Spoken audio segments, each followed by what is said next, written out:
Istorbohin eh! Pabayaan niyo na nga ako!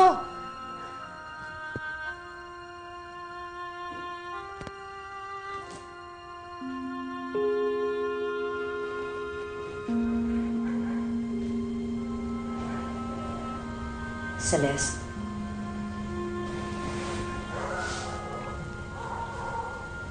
Anong ginagawa mo dito? Doon ka na kay Des. Siya naman yung anak mo, di ba? Nasa ospital si Des kasama ng nanay niya. Kaya ka ba nandito? Sinitsipera ka doon? Hindi.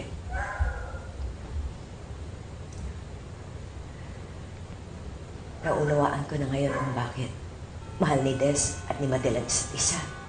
Kahit na di sila tunay na mag-ina. Kasi ganun din nararamdaman ko para sa'yo.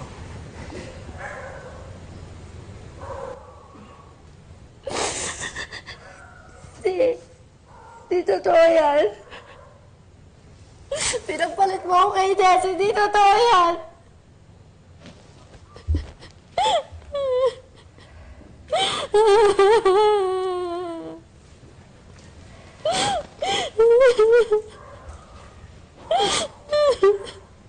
Celeste, that's not true. Ang nanay, pag nagkakaroon ng isa pang anak, hindi ibig sabihin nun na hindi na niya mahal yung isa pa niyang anak. Baby ka pa lang. Inalagaan na kita. Ang tagal na panahon na naging mami ako sa'yo. At naging anak ka sa akin. At hindi magbabago yun dahil lang dumating si Des sa buhay ko.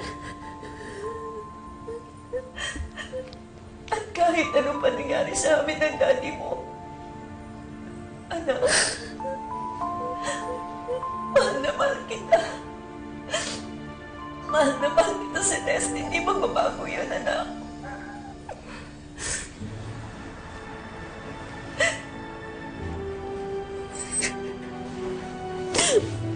Sorry, Mommy.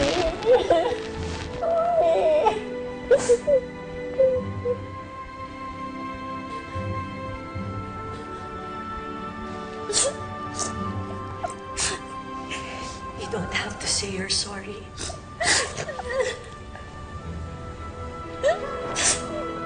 Celeste, there's one more thing. Si Aldrin.